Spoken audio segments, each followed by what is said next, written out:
Welcome to our channel Parvati's kitchen and vlogs. వీడియోలోకి వెళ్ళే ముందు ఎవరైనా నా ఛానల్ని సబ్స్క్రైబ్ చేసుకొని వాళ్ళు ఉంటే తప్పకుండా సబ్స్క్రైబ్ చేసుకోండి. అలాగే వీడియో నచ్చితే తప్పకుండా లైక్ కూడా చేసేయండి.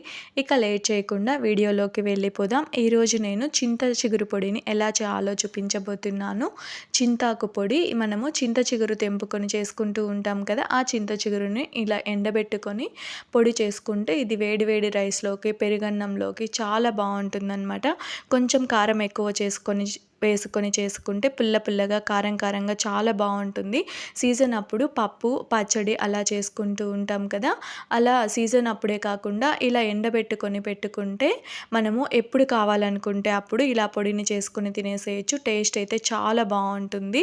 ఇక లేట్ చేయకుండా ఈ పొడిని ఎలా చేయాలో చూసేద్దాం. ముందుగా స్టవ్ వెలిగించి ఒక కడాయి పెట్టేసి అందులోకి ఈ కప్పుతో అరకప్పు వరకు పల్లీలు తీసేసుకున్నాను. వేరుశనగ గింజలు తీసేసుకొని వీటిని వేయించేసుకోవాలి. మరి హై ఫ్లేమ్లో పెట్టకుండా సిమ్లో లేదు అంటే మీడియం ఫ్లేమ్లో పెట్టి వేయించుకోండి. అలా వేయించడం వల్ల పప్పు లోపల కూడా బాగా వేగుతుంది. హై ఫ్లేమ్లో పెట్టేస్తే పైన మాత్రం వేగిపోతుంది, లోపల పచ్చిగా అలానే ఉంటుంది. మీడియం ఫ్లేమ్లో లేదు అంటే సిమ్లో పెట్టి వేయించుకోండి. అలాగే అవి వేగిపోయిన తర్వాత ఎండుమిరపకాయలను కూడా తీసేసుకోవాలి. మీ కారంకి తగ్గట్టు తీసేసుకోండి. నేనైతే ఇక్కడ 12 నుంచి 13 వరకు ఎండుమిరపకాయలు కూడా తీసేసుకున్నాను. వీటిని కూడా సిమ్లో పెట్టి వేయించుకోండి, బాగా వేగుతాయి.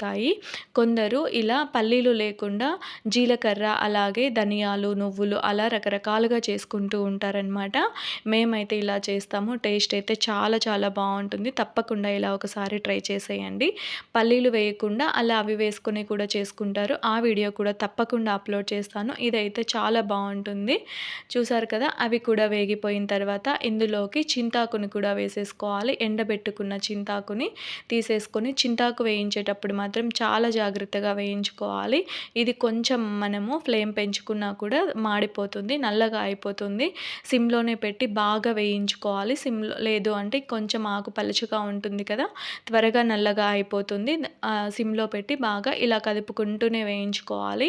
కాసేపు అలా వదిలేస్తే నల్లగా అయిపోతుంది. ఇలా బాగా కంటిన్యూస్గా తిప్పుకుంటూ వేయించేసుకోవాలి. ఈ చింతాకుని మాత్రం మీరు ముందే కావాలి అనుకుంటే పుల్లలు ముందే ఇలా ఇందులో కొంచెం పుల్లలు ఉన్నాయి కదా, అవి అన్నీ తీసేసి వేయించుకున్నా కూడా సరిపోతుంది.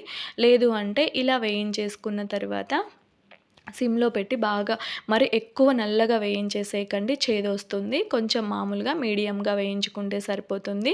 తర్వాత ఇలా వేయించుకున్న చింతాకుని ఇలా ఏమైనా పుల్లలు అలా ఉంటే ఇందులో ఎక్కువ ఉన్నాయి అవన్నీ తీసేస్తున్నాను.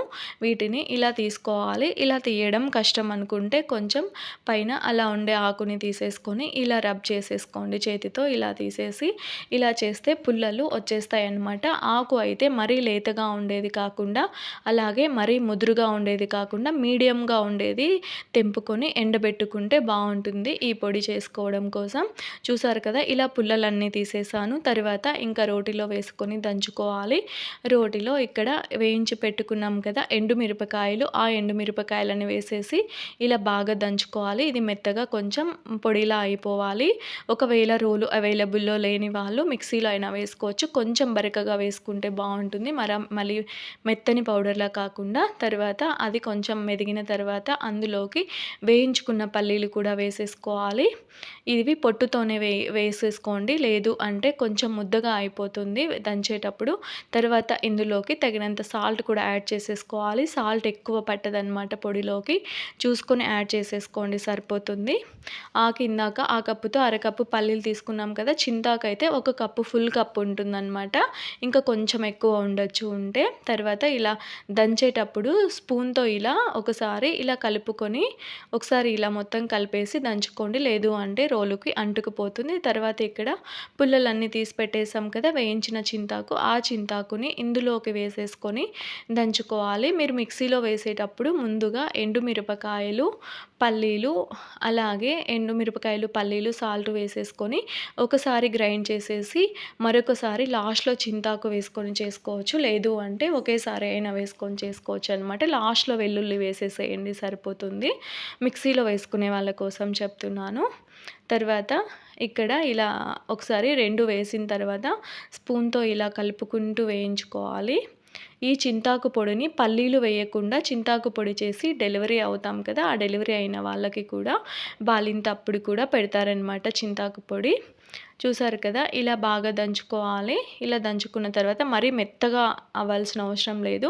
రైస్లోకి కొంచెం బరకగా ఉంటేనే బాగుంటుంది. అక్కడెక్కడ పల్లీలు తగులుతూ ఉంటే టేస్ట్ చాలా బాగుంటుందన్నమాట. ఇవి రెండు కలిపి ఇలా ఒకసారి బాగా దంచుకున్న తర్వాత స్పూన్తో ఇలా కలుపుకుంటూ దంచుకోవాలి. లేదు అంటే రోలుకి మొత్తం అంటుకుపోతుంది. ఇలా వస్తే సరిపోతుంది. మరీ మెత్తగా కాకుండా ఇలా దంచుకోండి. రోటిలో దంచుకునే వాళ్ళు మిక్సీలో అయినా కూడా కొంచెం బరకగా వేసుకోండి. అలాగే ఇక్కడ వెల్లుల్లి తీసేసుకోవాలి. వెల్లుల్లి కొంచెం ఎక్కువే వేసుకోవాలి. ఇక్కడ నేను 15 వరకే తీసుకున్నాను. ఇంకా కొంచెం ఎక్కువైనా వేసుకోవచ్చు. ఇంకా ఇష్టం లేని వాళ్ళు కొంచెం తగ్గించైనా వేసుకోండి. పొట్టు తీయకుండా జస్ట్ అలా కొనలు కట్ చేసేసి వేసేసుకుంటే సరిపోతుంది. వెల్లుల్లి వేసి దంచిన తర్వాత మరీ వెల్లుల్లి మెత్తగా అవ్వాల్సిన అవసరం లేదనమాట. వేసి దంచుకున్నాక ఒకసారి ఇలా స్పూన్తో కలుపుకొని తీసేసుకోవాలి. చూస్తున్నారు కదా ఇక్కడ పొడి నేను మరీ మెత్తగా దంచలేదనమాట. ఇలా దంచుకుంటే టేస్ట్ అయితే చాలా చాలా బాగుంటుంది. మిక్సీలో కంటే రోటిలో అయితే కనుక చాలా బాగుంటుందన్నమాట. చూసారు కదా, చింతాకు పొడి చేయడం ఎంత ఈజీనో అలాగే టేస్ట్ అయితే చాలా బాగుంటుందన్నమాట. మీరు కూడా ఇలా తప్పకుండా ట్రై చేసేసేయండి. అలాగే ఇలాంటి మరికొన్ని రెసిపీస్ కోసం నా ఛానల్ని సబ్స్క్రైబ్ చేసుకోండి.